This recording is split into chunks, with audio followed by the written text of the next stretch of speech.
23h12. Internet is watching you. Aux États-Unis, le scandale du dispositif Prism prend chaque jour plus d'ampleur. Ce réseau archi sophistiqué de surveillance sur le web a permis aux États-Unis, mais aussi a priori à la Grande-Bretagne, de collecter des centaines de milliards d'informations personnelles sur des utilisateurs du monde entier. 97 milliards d'informations pour le seul mois de mars.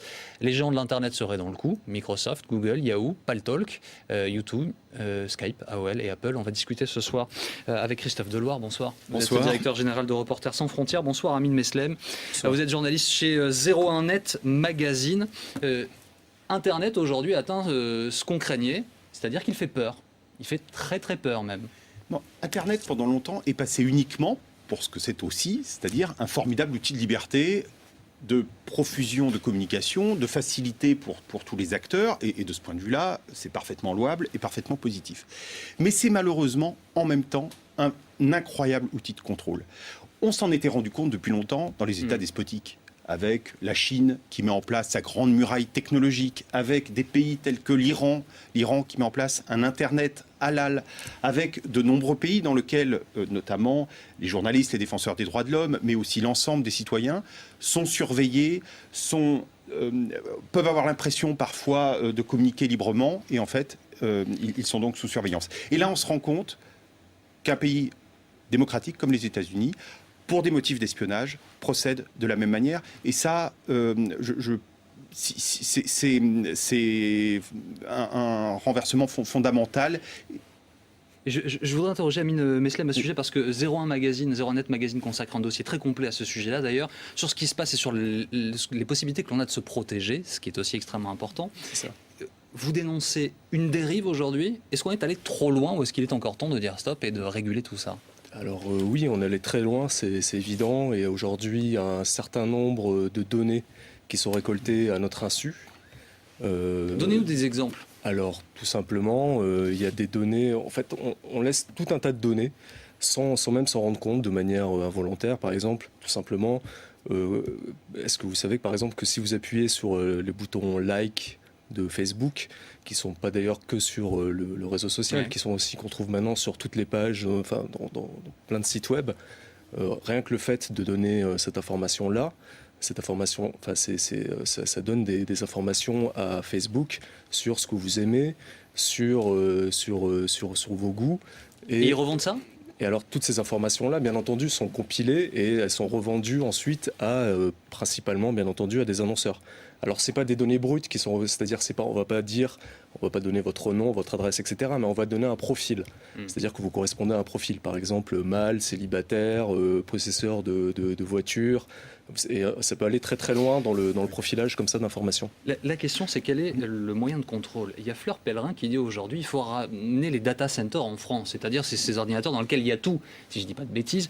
Est-ce que c'est pas un peu utopique, Christophe Deloire ? Est-ce qu'aujourd'hui on a encore moyen d'avoir un contrôle sur ces données qui sont parties dans le monde entier ?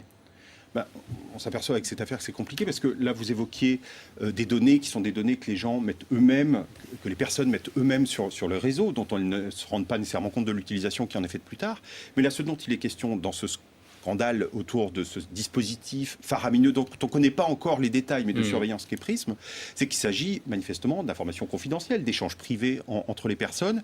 Et c'est là, il y a une forme de série d'affaires aux États-Unis qui touchent l'administration Obama. Pour l'instant, pas Obama lui-même, mais même si la question est parfois posée. En fait, à cause de l'obsession sécuritaire, ont été mises en place des mesures dérogatoires qui permettent de surveiller les citoyens américains, les citoyens étrangers aux États-Unis, et puis plus largement, il y a eu des affaires. Très récemment, en mai, l'agence Associated Press a protesté, qui est une des plus grandes agences de presse mondiale, a protesté de manière extrêmement virulente, et Reporters sans frontières l'accompagnait là-dessus, parce que les communications de 20 lignes téléphoniques avaient été étudiées par les services de renseignement américains au motif que l'agence avait sorti une dépêche sur une préparation d'attentats par Al-Qaïda au Yémen. On surveille les journalistes. C'est vraiment Big Brother, quoi. On y est. Amine Meslem, la France en est où par rapport à ça ?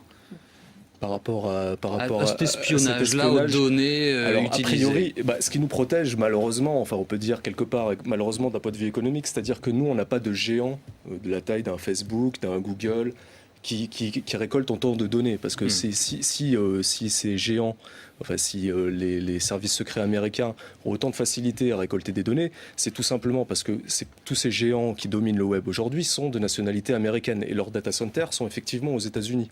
Donc pour eux, c'est porte ouverte, si vous voulez. Même si je pense que c'est un petit peu plus compliqué que ce qu'on dit, c'est-à-dire qu'ils n'ont pas un accès direct au serveur comme ce qu'on a pu entendre, mais ils passent par des procédures, mais il n'empêche que pour eux, c'est beaucoup plus simple. Parce que ces entreprises sont américaines, elles tombent sous le coup de la loi américaine, et donc elles sont obligées de répondre aux procédures qui sont imposées par la réglementation. Mais d'ailleurs, on voit quand il y a des États-Unis. utilisateurs qui ont des difficultés avec des sites, je prends Facebook puisqu'on le voit à l'antenne, Facebook se prévaut du droit américain. Du coup, pour un Français, par exemple, si je dis pas de bêtises, pour suivre Facebook, c'est très compliqué puisqu'il faut se conformer au droit américain. Il nous reste 4 minutes. Comment on fait pour se protéger, messieurs? Comment on fait, Christophe Deloire, pour ne pas communiquer comme ça ces informations à tout le monde? Alors, c'est vrai qu'il ne faut pas faire preuve de naïveté. On pourrait considérer en France, pour un usage par la plupart des gens, qu'ils n'ont pas à se protéger. Il y a d'abord des gens qui ont des communications à protéger. Ça vaut en France, ça vaut dans le reste du monde. Il y a des moyens assez simples, où il n'est pas utile d'être ce qu'on appelle un geek, un spécialiste. Reporters sans frontières s'attache à les développer, à les propager à travers des ateliers de formation numérique que nous organisons partout dans le monde, du Pakistan au Sénégal. Nous faisons ça aussi pour des journalistes birmans, vietnamiens, mais aussi dans les meilleures écoles de journalisme américaines. On éprouve le besoin. Mais pour le grand public, Reporters sans frontières a un site qui s'appelle wefightcensorship.org, en français nous combattons la censure, où en français et en anglais, mais donc on peut le trouver en français, il y a tout un kit de survie numérique. C'est ouvert à tout le monde, vous pouvez aller regarder, avec toutes sortes d'outils qui sont des VPN, qui sont des sortes de tunnels à travers lesquels on peut faire passer des communications et qui permettent de les sécuriser, ou l'utilisation de logiciels de cryptage, parfois extrêmement simples, mais qui permettent de se prémunir contre ces intrusions-là. Sinon, pour le grand public, nous, on a sorti justement un dossier spécial pour 01net Magazine, dont on peut retrouver aussi certaines pages, certaines informations sur le site internet 01net, où on a toute une panoplie de services. Alors ça va de réglages très simples, déjà sur Facebook. Il y a des réglages privés qu'on peut faire sur Facebook pour augmenter la confidentialité des informations qu'on donne. Ouais, excusez-moi, je vous coupe, Amine, un instant, mais utilisateurs de Facebook, on peut se dire, certes, moi je leur demande de mettre plus de sécurité, mais qui me dit qu'il n'y a pas là-bas, loin, dans la Silicon Valley, quelqu'un qui peut lire quand même tout ce que je mets, même si je lui demande de ne pas regarder. Non, mais ça, de toute façon, c'est des réglages de base. C'est des choses que tout le monde peut faire tout de suite facilement. Ensuite, il y a toute une panoplie d'outils logiciels dont on parle dans le magazine, qui permettent justement d'éviter de se faire, de laisser des traces à son insu. Après, on peut aller plus loin, effectivement, on peut aller encore plus loin, on peut utiliser des outils de cryptage, etc. Mais après, le problème, c'est qu'il faut aussi savoir, effectivement, on n'a pas tous non plus des informations extrêmement confidentielles à protéger. Et nous, en fait, c'était surtout pour se protéger essentiellement pas vraiment de la CIA et des services de renseignement. Vous ne savez pas, Amine, ils sont peut-être sur votre dos. C'est possible. Mais nous, c'était surtout, et je pense que là, pour le coup, on sait qu'ils sont sur notre dos, c'est surtout les régies publicitaires et les annonceurs qui nous traquent pour le coup. Il y a Emmanuel qui dit sur Twitter, bien sûr que nous sommes siphonnés, son expression est assez drôle. Certains ralentissements de flux sont éloquents, certains spams démontrent une intimité partagée. Dans quelle mesure il faut être parano, Christophe Deloire? Ou est-ce qu'à un moment donné, la confiance peut être là aussi? On sait très bien que si on se connecte sur un réseau Wi-Fi d'un lieu public, les données sont très aisément accessibles. Alors, vous évoquiez tout à l'heure le fait qu'en France, on pouvait parfois être victime d'intrusions extérieures, mais je voudrais signaler que des sociétés privées françaises livrent du matériel à des pays qui portent atteinte aux droits de l'homme, qui sont des matériels de surveillance, censés servir à la traque des bandits, malfrats et autres délinquants, et qui en réalité servent souvent, quand il s'agit de pays despotiques, à contrôler la population. Et Reporters sans frontières demande que l'exportation de ces softwares, de ces logiciels, qui paraissent anodins, mais soient assimilés à des exportations d'armes, parce que ces logiciels sont utilisés ensuite comme des armes contre ceux qui essaient d'exercer des contre-pouvoirs. Je vais prôner pour le retour du Minitel. On sera tranquille comme ça. Merci beaucoup d'avoir été avec nous, Christophe Deloire. Il y a le site évidemment de RSF sur lequel il y a toutes les infos. Et puis il renvoie au numéro de 01net Magazine, très complet, décryptage et solutions évidemment que vous proposez. Dans un instant, un nouveau point complet sur l'actualité.